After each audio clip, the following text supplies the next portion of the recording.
Hello, everyone, and welcome to UGA Sports Rumors versus Facts. I am Blaine Gilmer, and live here, flying solo right now, talking a little bit of Georgia football recruiting. Going to be real active in the YouTube chat with you guys as much as I can in here, having to kind of run the show here. I'm typically point guard, distributing out a little bit, but we're having to do a little bit of everything tonight. So I appreciate everybody tuning in. I said I spoke a little too soon on the flying solo part. It looks like I'm going to have a special guest here, Radi Nabulsi. It's 8:15 on the dot. You jumped the gun.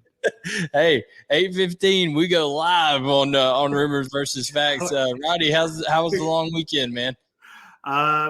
Fantastic. Just Georgia outperformed what I think anybody was expecting. I was worried.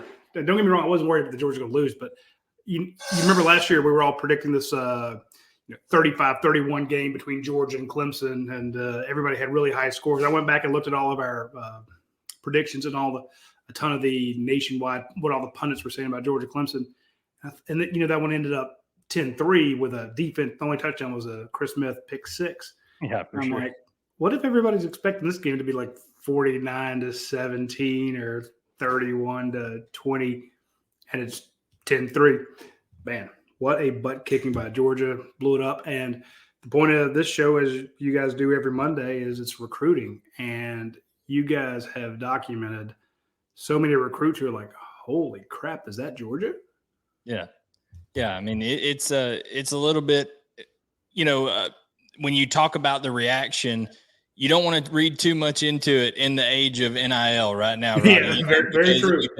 Because you don't want to get too high, too low in today's time, because we've seen literally at the 11th hour multiple times Georgia 11:59, 47 seconds. Yeah, like right before, Georgia seemed like they were all over it. Even sources that we've had that we trust.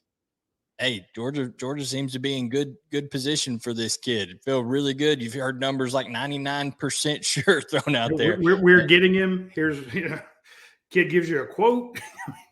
come shoot my commitment video.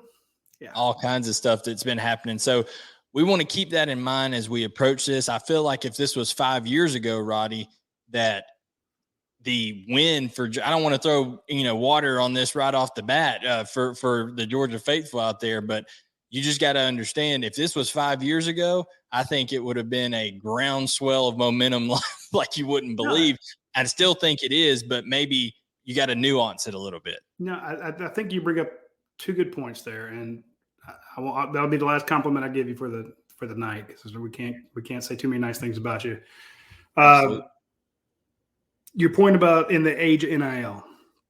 So let's say 5 years ago, there's not all this NIL stuff. And even the transfer portal is not, you can transfer, but you have to sit out a year, and you didn't have that automatic 1 year deal. Remember, guys transferred and then they had to sit out. So they just did it within conference. Sometimes you had to sit out 2 years. So that was a big deal. So the transfer portal changes things, as does NIL. But to your point, if this had happened 5 years ago, you had the negative recruiting, and we see this about Georgia all the time, is it's RBU, which is great to be running back university when you're trying to get Branson Robinson, when you're trying to get Andrew Paul, when you're trying to get any of these other guys to come in.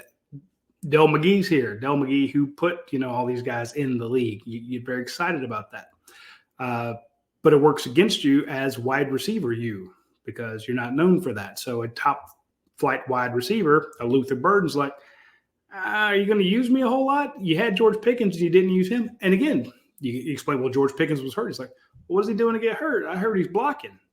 I don't want to block. So you have negative recruiting, and now you have an NIL, so you have multiple issues. Well, what Georgia did on Saturday, and now don't get me wrong, this wasn't based strictly on, hey, we need to throw the ball a lot to get wide receiver recruits. Oregon's strength is their inside linebackers. They're good against the run. They're terrible on the perimeter. Todd Monken's going to take what you give him, and he's going to toast you. Now, if all of a sudden they face a team with great cornerbacks, great safeties, it may turn back into running back like on the Arkansas game last year when they ran it all the time, Arkansas couldn't stop the run. You got within the they got in the red zone and they put 3 guys on the line of scrimmage. And Georgia's like, well, of course we're going to run it. The point being, you at least, of all the variables when it comes to recruiting, people say, well, are you going to get this kid? Are we going to get this kid? What about that kid? One of the variables was that negative recruiting. Yeah. And if you can take that off the board and say, look, we had a quarterback who threw for, 300 something yards and had 3 touchdowns. And, so that helps you with your quarterback recruiting.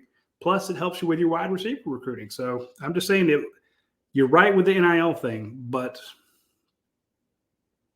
you can point to you can kill the negative recruiting too. Now you're just on an NIL footing, which is why I can tell you folks right now that Kirby probably tonight is more concerned about being sure that the Classic City Collective is well-funded, more so than he's worried about Sanford. Absolutely. Now, when it came down to it, though, we were in that press conference and we were videoing it, and he made some specific comments about the performance and even spoke a little recruiting pitch in there. But before we get to that, Radi, I'd be remiss if I didn't thank the sponsors on here, Auto Owners Insurance and Turner Woodensmith Insurance, in cooperation with each other. Guys, listen, Georgia played complimentary football on Saturday. The offense, the defense, the special teams, it all worked together. Well, that's the same thing you get with Turner Wood and Smith Insurance as a insurance agency. And they work with auto owners to give you some of the best policies and coverage that you can have that are tailored to you, life, home, car, business. I can speak from experience because I'm a customer of theirs. I use both. Turner Wood and Smith, my wife's insurance, my wife's windshield. It got a big crack in it last week. Called them up, able to get it fixed. Trey Wood over there at Turner Wood and Smith. Those guys are going to take care of you. Their headquarters located in Gainesville, Georgia, so not too far from Athens up there in Northeast Georgia. But Auto Owners has been around for over 100 years. So has Turner Wood and Smith, a great combo. So make sure you check those guys out today. I'll make sure when we get this out later. I was kind of running a little late, Roddy, here on Labor Day. We'll put their links in the description and everything. But guys, back to the recruiting part of things. Kirby Smart, in that press conference, Roddy, he came out and said, somebody asked him the question, was this kind of intentional slinging it around? That was basically the gist of the question. Is this kind of pointed at skill players that you're recruiting, stuff like that? And he very bluntly answered, if I'm a skill kid looking at Georgia, who doesn't want to play in this offense? He goes, we threw it for 37 times, 368 yards, listed off all the stats. So I think there was, to your point, I know that Monken and Kirby are always going to take what they give them, but once they get that result, they're going to hammer it home and they're going to use it as good PR. No, absolutely. I made the joke on their watch-along show where we sit there with Coach Don and we watch the game as it happens. We have a camera on us. You can watch it on the same channel here. And I said, Coach, you know what Matt Godwin's doing right now? And he's like, what? He's hitting up every recruit that Georgia is going after, every wide receiver recruit. And he's talking to him about, hey, we're throwing the ball all over the place. We had 7 drives, 7 touchdowns. That's 7 guys who have highlight reels, have catches.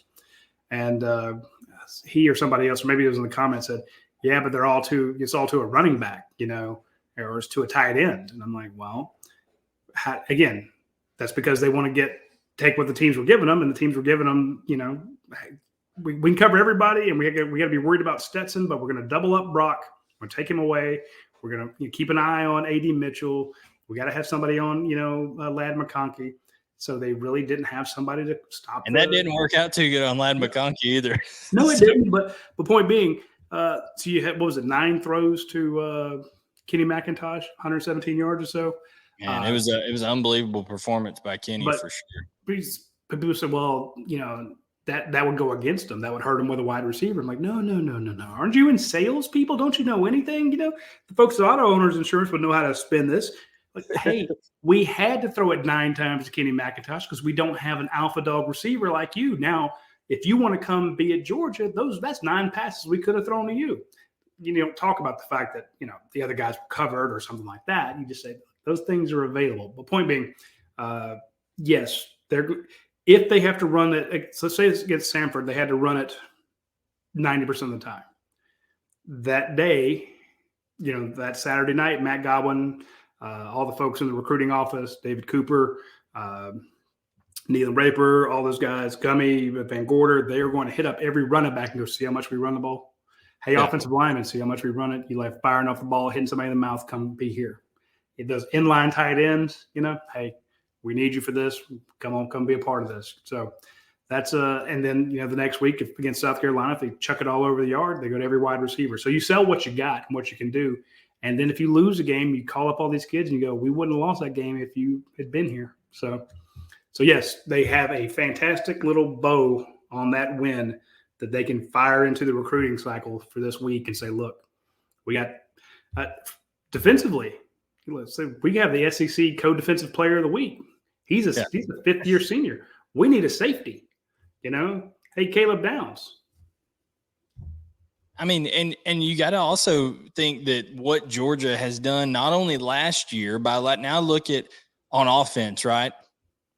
You're leading your top 3 receivers in terms of receptions last year, all either true freshmen or redshirt freshmen, Ladd McConkey, Brock Bowers, A.D. Mitchell.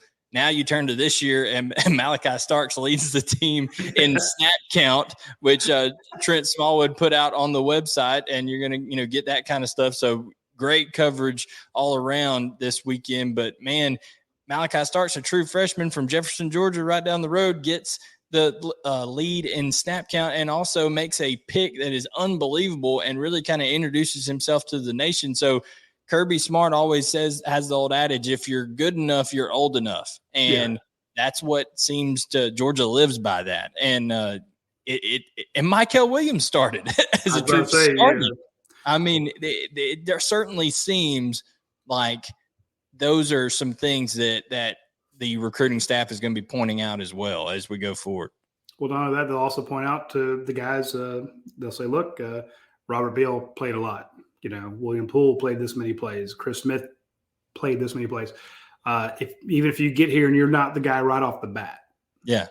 This many years into it, you'll still get, hey, Xavier Truss is out there. Xavier Truss has been here a while. He'll get it. You'll get in. But you're How right. How long has Stetson Bennett been on campus? Yeah. Well, you know what?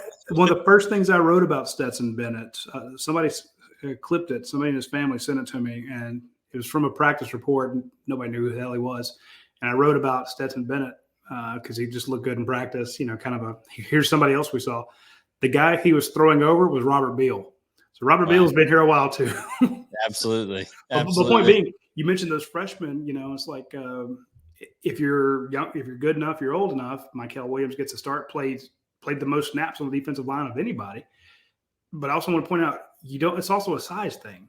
So what has he said multiple times about Javon Bullard? Javon Bullard is just Kirby's mentioned 2 or 3 times that he's not as big as the other guys. And they keep saying we need him to play big because he's going up against some big receivers. But everybody on the team has said he's the toughest guy on the team. Now, remember, you guys know, I think the toughest football players in the state come from Peach County. You got Kyrus Jackson, the slot guy, from one of them. No doubt. Who lines up opposite of him every week? Javon Bullard. They bang each other. It's like taking 2 hammers and wanging them together. Something's got to give. That kid plays lights out, and he got the start over William Poole. So, point being, when you're a Ladd McConkey and you don't have all the stars, when you're Dylan Bell and you don't have all the stars, if you're a little undersized or you're young or you didn't blow up in your first 2-3 years, Kirby's going to say, look, if you come here and bust your ass during practice and you're the toughest guy, you're the smartest guy, you're A.D. Mitchell and Brock Bowers blocking downfield for Ladd McConkey, mugging guys, just absolutely mauling people. I'm going to put you in the game. You'll be a star, and you'll get to play. And I think that sincerity and those examples are just a great sales pitch when Kirby goes and sits down in somebody's room and says, or somebody's house and says, look, okay, wide receiver, you may not be the biggest guy, C.J. Smith, Cole Spear, whoever. I want you, or hey, Dylan Bell, you may not be the highest ranked guy out there, but we believe in you, and I think that helps you get Monroe Freely. I think that just our best guys are going to play. We're not going to play favorites. And when the guys come on visits and the upperclassmen, the guys that are hosting you, say, hey, if you can win the job, it's yours. But you got to beat all of us out to get it. Yeah, I think the that's just competition refreshing. is huge. The competition is huge, and it's just part of the program now, it seems like. Wanted to say hello to Randy Payne out there, Marlon Green, Rail, Sipsy, all you guys watching on YouTube. I appreciate it. Hit a like, subscribe if you don't already. Guys, the channel, by the way, this weekend, you guys are doing work out there. The channel's growing this weekend, doing some stuff. So appreciate it. If you don't already, this channel, because of you guys, has grown into the premier UGA channel out there on YouTube. So help us keep growing. We appreciate it so much. So hit that subscribe button, turn on notifications so you can hear Coach Don and give all his insights when they go live every week, him and Radi and Dane. And then we got the call-in show, Paul, Ben, all those guys putting in work. Trent and Jed usually with me here on Monday night. So we've got a lot of great content coming out each week. And we really appreciate you guys tuning in. This is UGA Sports Rumors versus Facts, presented by Auto Owners and Turner Woodensmith. We're going to be talking questions on recruiting from the UGA Sports Vault here in just a second. But Radi, you were with Coach Don, and you got to get more insight maybe than I did. I was just looking through a camera the whole time, trying to make sure I stay focused on stuff. Scuffletown Dog wants to know from us on the game this past weekend. Are we that good, or is Oregon that bad? So maybe you have some insight on that for everybody. Let's be fair. The first thing Kirby Smart said today when he in his opening statement, he said, "Look, when you go back and look at the film, you have the old coach's adage: things are never as bad as they seem; they're never as good as they seem." Okay, and he said that there were a few plays that they actually labeled them WTF. So there's some WTF plays up there. I remember Georgia's running backs and wide receivers. At some point, Oregon missed 20 tackles. Okay. Georgia made a lot of open field tackles. They missed a few. They missed a few blocks. So there were a lot of missed assignments on Georgia's part. But also Oregon played poorly. They did not play. They made a lot of mistakes. Okay. And when you're outgunned from the get-go, you can't make mistakes. Yeah. But you can't do that. Think about it. They've turned it over on their second, third drives and with interceptions. Now, if you want to give a team like Georgia and its high-powered offense 2 extra tries and take away 2 of yours, it's 21-0 before anything happened. So, and at that point, they didn't realize it. But I do want to point out, and I go back to that video of Ladd McConkey's first touchdown. If you watch A.D. Mitchell, absolutely it looked like a beatdown. It looked like a high school fight. He's in the end zone, taking on, I guess, a cornerback, nickel, whoever. And he's just pummeling the guy. And then he drives him out of the field of view. And you see Brock Bowers lock up with an outside linebacker or something like that and drives him off the field of view. It looked like Michael Oher in the Blindside movie, taking him to the bus, it was brutal. And Ladd McConkey comes running around there, he's all 113 pounds of him. And it looked like 2 older brothers, beating up everybody so their kid can make it to lunch okay. Their kid brother could get there. My point being, Georgia was that physical all the way. You throw it out there to Darnell Washington, he leaps a guy. It was just outclassed. And I'm not trying to be mean to Oregon. They're good guys. And Sewell and Flo are badasses. But across the board, it was like Georgia versus Michigan last year. Just so much more physical. It was a slaughtering. It was in every account. It's brutal. And those guys gave up. They're like, damn, this hurts. I put a tweet out during the game. I said, this game should be rated MA for mature audiences only because the violence. So you see my point. So I'm trying to answer his question. Yes, Georgia was really good. They won't win every game 49-3. Oregon played worse. Oregon won't lose every game by only scoring 3 points. But the real discrepancy was just in how nasty. Georgia was ready to hit somebody. They came into that game as pissed off as they were when they played Michigan after losing Alabama. And they just wanted to knock the stuffing out of somebody, and they did. Shannon Sipsy on YouTube said, "Could you imagine Downs and Starks in the back? Oh my gosh! That would be crazy right now. Caleb Downs headed to David Daniel too. David Daniel back there. They've got lots of young guys that are doing great stuff out there. But Caleb Downs, he was in attendance, Roddy. Him and Justice Haynes both in attendance. We broke that. What does that mean? Tell people what it means, because I know a lot of people are like, oh, it's coming. Well, we broke that news on Thursday. We heard early Thursday and said, hey, be on alert for some guys committed elsewhere. And then once we got confirmation on Haynes, we went ahead and put it out on the vault. And here's what it means. It means that at the very least, they're open to still being around the Georgia program, seeing what Georgia has to offer. And I can't help but think, if you're in that kind of environment and you have all that red around you and you see a number, now a high school player, as intelligent as both of those are, they're probably going to see, okay, this team's 3, this team's 11, ought to be a pretty good game. That's kind of why I'm going. And then number 3 just absolutely takes 11 to the woodshed. Has to have a little bit of a, okay, let's see what's going on here. So 2 in-state guys, and we really well, let's look at this. What Uncle Lou sends a $5 super chat. Listen to me, Dick Nutkick or whatever is not going to admit that Clemson is bad. We're not even watching what's going on with Clemson right now. I don't even know. Yeah, why am I doing this show? I should be watching Clemson kill Tech. Uncle Lou, we appreciate the super chat, man. That's much appreciated. That's the Uncle Lou? That's the Uncle Lou, man. We're graced here with YouTube royalty, Roddy, tonight. That's big time. He's rich too, so that's good. I appreciate that. I can use the money, get a new shirt. Thank you, Uncle Lou. Absolutely. I do want to mention though, think about this. If you're Caleb Downs, what did you see Chris Smith do? Oh yeah, SEC Player of the Week, interceptions. Chris had that one, the bad tackle gives him 15 yards. He comes back on the next play, makes a huge play to make up for it. If you're Justice Haynes, you watched Kenny McIntosh go off. McIntosh, catching all those passes out of the backfield, scoring touchdowns, running the ball. You're like, that could be me. I could be doing that at my dad's alma mater with that offense. Todd Monken's still going to be there.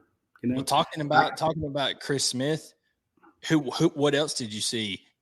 Jim Nagy is a guy that you guys need to follow on Twitter, because Jim Nagy is the guy who runs the Senior Bowl. Okay, he's over it. And he's a good friend of UGA Sports too. And if Jim Nagy is talking about you on Twitter and singing your praises, that means that afternoon he has had conversations with NFL executives saying, whoa, I want that guy on our team. And guess who he was talking up?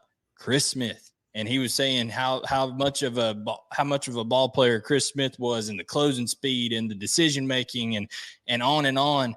Don't be surprised if you see Chris Smith become a very productive NFL player, is what we're saying. And he bought his time and played his role, and then now became a superstar these last 2 years for Georgia. So we'll see. That's a recruiting pitch all in his own. But Roddy, we got some questions here. We'll go ahead and get through them here on the vault, get some things going. Andy Stowe says, what are the big time wide receivers saying? Any possible way to swing Hakeem Williams, or is that ship sailed? And then Roddy, I've got this thing. I'm a big wrestling fan, so we've got some regular viewers that always give me some wrestling stuff on here. So he asked me if you hadn't watched the A&E biography on Lex Luger, need to. It's great. Hey, listen, man, Lex Luger's turned his life around. Even through rough circumstances, his faith, all that kind of stuff, highly respect him. So that's great. But in terms of the wide receivers, talked to some guys here and there. We're going to be putting out stories all throughout the week as we collect more and more. Like we said, it is a little bit of a mixed bag, Roddy, because a lot of the damage was done by tight ends and backs. So, yeah, but you do have to say, hey, A.D. Mitchell, look what he did in the national championship game last year, had some big plays this week. Look how we use Ladd McConkey. That's got to be the pitch. So, and here's the crazy thing. With all the Anthony Edwards, he played basketball. Anthony Evans stuff that went down with the last minute change of heart going to Oklahoma. He was saying all of these things to us, to the coaches at Georgia, about how much he liked the Georgia offense and how they do it. So I think the messaging is consistent. I don't think you're going to see that big a change, but I think guys like Hakeem Williams and Tyler Williams and even Anthony Evans, who it's by no means over with, and we never once reported that it was over with here, said, I think they're going to perk up and take note, even though some of the damage was done by other positions, Roddy. Yeah, you say, look, we threw it 37 times. There's 37 targets out there. How many of those do you want? Exactly. Against the number 11 team. Now, what's it going to be like when we go up against the Samford, we go up against the Kent State, we go up against the South Carolina? It's not to say South Carolina's Kent State, but they're not good right now. Point being, you don't have to. You can gloss over the fact that we threw them all to a tight end or we threw them to a running back. Look, we had 37 balls in the air. We only ran it 25 times, and we pulled the starters by the middle of the third quarter against a top 11, a top 10 team. So that's going to look good. So the kids are talking about it, but they're not going to come and go, wow, hey, I changed my mind based on that one game right there. But at least, again, it wasn't a situation where you went to play Clemson, you couldn't score anything. You threw the ball a million times, all those short little passes that Georgia did, because they weren't going to let the defense get to them. But you can say, look, we had guys running down the field. I mean, there were so many plays over 20 yards, long plays. So I'm looking down the receiving thing, and when you look for the long, Kenny McIntosh, 38 yards, Ladd McConkey, 25, A.D. Mitchell, 27 yards, Kyrus Jackson, 23, Dejan Edwards, 21, Brock Bowers, 29 yards, Darnell Washington, 25 yards, Kendall Milton, 18 yards, Marcus Roseby-Jackson, 12 yards. Point being, you're throwing long passes. Oh, remember, your quarterback has a pop gun arm, so he can't quite throw it that far. So maybe you're throwing it, 8, and they're getting 29. But I can't. Roddy, we're talking about recruiting. We're talking about Georgia, and in our comment section, this is the weirdest thing. They're praising Georgia Tech, and they're chiding Clemson about how much they suck over here. It's 0-0 at the end of the first quarter, and Georgia Tech was laying 23 points in that one. So it was interesting. I gotta turn on my phone here and see this game. No doubt. We're gonna start rolling through these. Excuse me, folks. We're gonna get on to the game. No, PA Dogs 610 said, did Saturday's beatdown order turn hands to any of the class of 2023 and 2024 kids? I will say this. I know they've been working really hard to flip Roderick Robinson out of California, and the atmosphere, the national stage. His dad just so happened to be talking on Twitter today, talking about, hey, recruits also care about the atmosphere. Make sure the stands are full, stuff like that. So the atmosphere in Georgia when he comes on his official visit is probably going to be a little bit better than that out at UCLA. Things going on. That's a guy that I would keep an eye on, because even though he's a bigger back, his team uses him to catch the ball out of the backfield. That Kenny McIntosh targets had to do something for him. In the class of 2024, guys, listen, Sammy Brown was at Ohio State watching that Notre Dame game, but I talked to him, and he said he was just looking forward to seeing how Georgia – I talked to him on Friday before he went up there. He said he was just looking forward to seeing how Georgia followed up last year's success and things like that. I think that would – obviously he's going to have one eye back on that in his home state, so seeing that result. But nobody that's really popping out new right now. Julian Sayin was impressed. We'll have a question coming on him here in just a minute, so I won't go too far into that. But even down to the 2026, Roddy, I talked to Julian Lewis from Carrollton yesterday, and he was like, listen, all the quarterbacks that go in and meet with Todd Monken, we know what's in the playbook. We know how deep it is. He explains it. He goes, but this is the first time, and he's been to several Georgia games. Even in the 7th and 8th grade, he's been to Georgia games, and now he's a freshman. He's starting for Carrollton. He said, this is the first time I've seen him have the athletes in the right spots all at the same time, healthy, to be able to put it all together. I thought that was great insight by a freshman in high school to notice that. But guys are paying attention to what's going on in terms of the productivity as a whole. Yeah, he's a bright kid, especially to be so young. Jed had the story from Michael Welch, the 2024 running back, is the 112 in the nation. Where's he out of? Baldwin. Okay.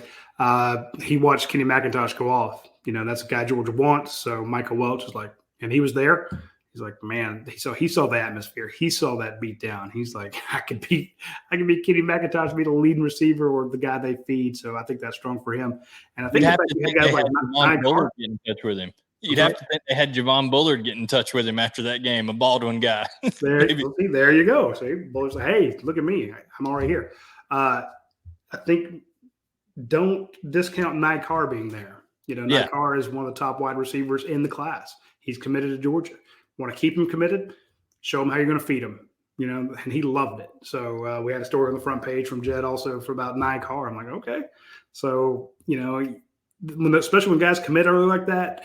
And I apologize to people who have heard me tell this story 1,000 times. But for those of you that haven't, bear with me. For those of you who have, bear with me. For those of you that haven't, pay attention. Rodney Garner, the great defensive line coach, Tennessee, Georgia, Auburn, everywhere he's been. He explained it to me one time. He said, look, when a kid's uncommitted, he goes to Clemson, he goes to Georgia, goes to Alabama, goes to FSU. Everybody loves him. They're just loving on you, saying all these great things about you. When a kid commits somewhere, that's when the gloves come off. Oh, yeah. And that's when the negative recruiting starts. Hey, man, come visit us. Oh, yeah, we know you're committed to Clemson. Come see us. And then when you're there, you're like, yeah, that Clemson coach, he might be a little alcoholic. I'm not saying he's alcoholic, but he might, just – and you do the negative recruit because you don't know who to attack before the kid commits. So let's say the kid's uncommitted and you start negative recruiting everybody. They're just going to think you're a hater. They just think you're just you hate everybody. You're trying to put them down. So you don't know who to go after until the kid gives a top 3 or commits to somebody.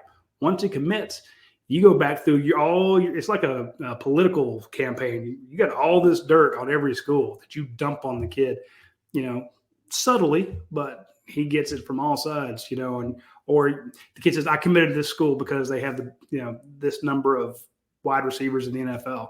And then you start sending them all the stuff that your wide receivers in the NFL are doing, Yeah, for sure. So it's but again, with a kid like Nikar being there. And Pierce Spurlin. Pierce Spurlin was there in town. Yeah. I mean, he's been committed to Georgia forever. I wanted to make a point on Lawson Lucky because, like you said, Lawson Lucky's a guy that Georgia had to fight off some negative recruiting. They're like, look at how many tight ends they have. They've got Pierce Spurlin in your class, but Georgia using those, 3 tight ends in the game this time. That's just more things for Todd Hartley to say, hey, it doesn't matter, man. We're going to find a way to use you. Look how this goes. So, that's another thing to keep in mind there. I said before that we were talking about Julian Sayin. DGD 1994 has a staff, UGA Sports, talking about us, spoken with Sayin. Jed did speak with Julian Sayin. He said that the staff is constantly in touch with him. He's very impressed, with what Georgia has been doing in terms of the offense. And, I don't know about an October commitment. It maybe looked like initially it was going to be all the way back in August, but things have kind of bled on. And I think that when you got 2 really talented quarterbacks that are kind of still not committed anywhere in Jaden Davis and Julian Sayin, it's kind of wise for them to be prudent about this and go out and get all their visits in, I think, Roddy. So, but, I don't know. I don't think he'll rush it too much, but quarterbacks, I know there is a accelerated timeline sometimes because they want to build that class around them. But I think they kind of want to wait a little bit and see some of the options that they have. I think Arch Manning may have changed that for some people actually taking his time with his commitment. They may say, well, if Arch can do that, then I can wait it out a little bit and see what goes on. So that's kind of my thoughts on that. What are your thoughts on Julian Sayin, big quarterback prospect out of California? I mean, I know that had to be impressive to him, especially with Jed's story earlier today. It was. And then you turn to him and say, hey, we had a quarterback from California. Everybody in the world said we should play him. He's a star. He's one of the top players and the top guys in his recruiting class. We stuck with a former walk-on, and people say we were stupid. Well, that kid won it for us, and look at how we've developed him. Nobody gave him a rat's chance, and then he was the Walter Camp Offensive Player of the Week. Okay, we got Mike Bobo here. We got Todd Monken here. We got Buster Faulkner here. We got 32 years of offensive coordinators on staff. Yeah. 32 years worth of combined experience. I don't know how many years as head coaches they have, but look, you see, if we're in a situation where we need to throw it, we're going to throw it all over the place. Yeah. We're going to take what they give us. And you see these throws in these tight windows and these fun plays when you got, trips on the left and an isolated wide receiver on the right. And that gives us A.D. Mitchell one-on-one. That's your throw. That's the throw that you got to make, that back shoulder that A.D. hauled in, this great throw. It's like, hit that in practice with us, or we'll roll you out, or you throw, hey, if they double him up, we're going to go to Lad McConkey behind those two big tight ends and see what he can do. You say, look, it's a fun offensive play in, and we're going to build it around you. Look what's happened when we're able to. If we can do it with a former walk-on, what can we do with you? Well, even to add to your point, where do most of the throws typically go with Stetson Bennett and even dating back to Jake Fromm? They're shorter guys, right? They throw out to the sides a lot more. It's not as easy to see over the middle. Carson Beck came in and was ripping the thing right over the middle of the field. So that's what I'm saying. The offense can adapt and change based on who the quarterback is, and I think that just shows kudos to Monken and the staff on how they do that. Boy Racer 45 wants to know any concern with Tyler Williams before his commitment later this month. He was at Miami game on Saturday and reportedly is considering returning for an official visit. Listen, here's the thing. In this day and age, you can never say never. Okay, you can never say that something's locked up, things like that, because things can turn at on a dime. And Miami was very, very impressive, albeit against an FCS opponent, I believe, hung 70 points, but that performance was not any more impressive than what Georgia did. So if you're just comparing box scores and things like that, I don't think that there's much concern there. Tyler Williams has been a priority target for Georgia for a long time. Brian McClendon, especially after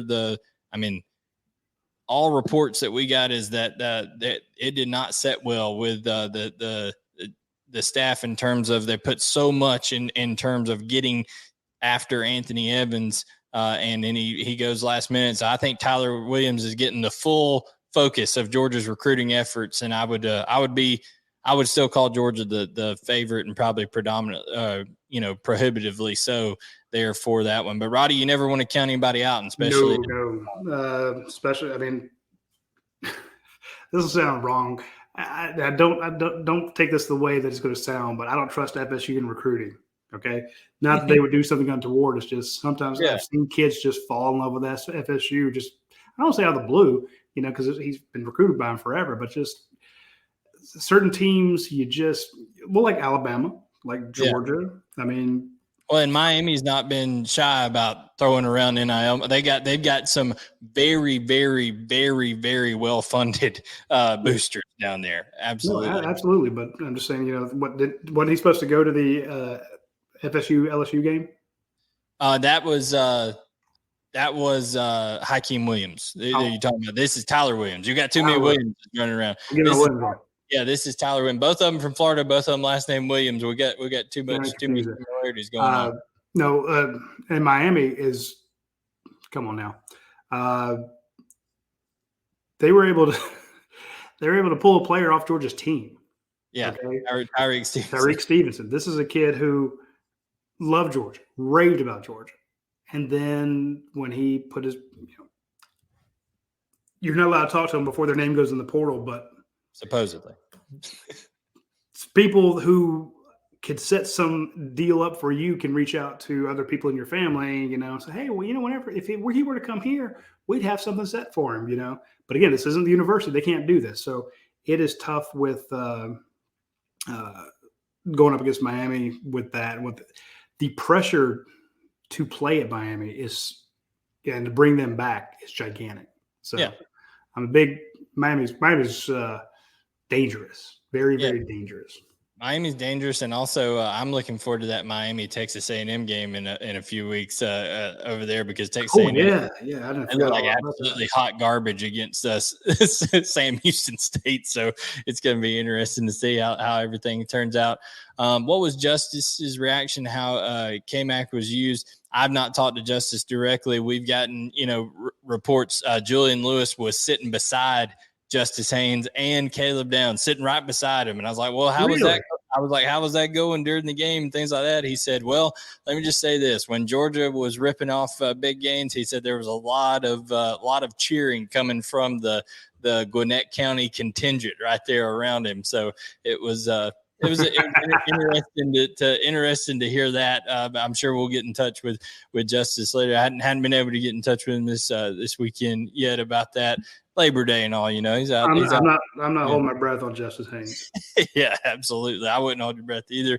But hey, crazier things have happened, and Dell's not going to stop until it's over with. Elko Dog, but he's doing his best to recruit Justice Haynes. He says Malachi Starks, Kenny McIntosh. This could be you, Caleb and Justice. So, Caleb and Justice, if you're watching, Elko Dog is recruiting over here. He's coming after you for sure.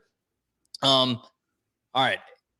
C Buck 11 said, "Who are UGA's top OL prospects class of 2024?" Well, funny you ask. I'm going to watch one this Friday night. Daniel Calhoun, who plays for found your burner account, man. Don't lie. Hey, listen, Daniel Calhoun. You've seen him in person. I mean, he is what SEC offensive tackles look like, Radi. Yeah. I mean, he's that prototypical size. Cam Pringle, another big offensive lineman that they're after as well. So those two guys in state, or not, Cam Pringle's not in state, but those two guys are two guys that they're really heavily after to kind of bring into this class. They got Walt Claire Flynn at Grayson that they've been on since he was a freshman over there. So, and he plays interior offensive line.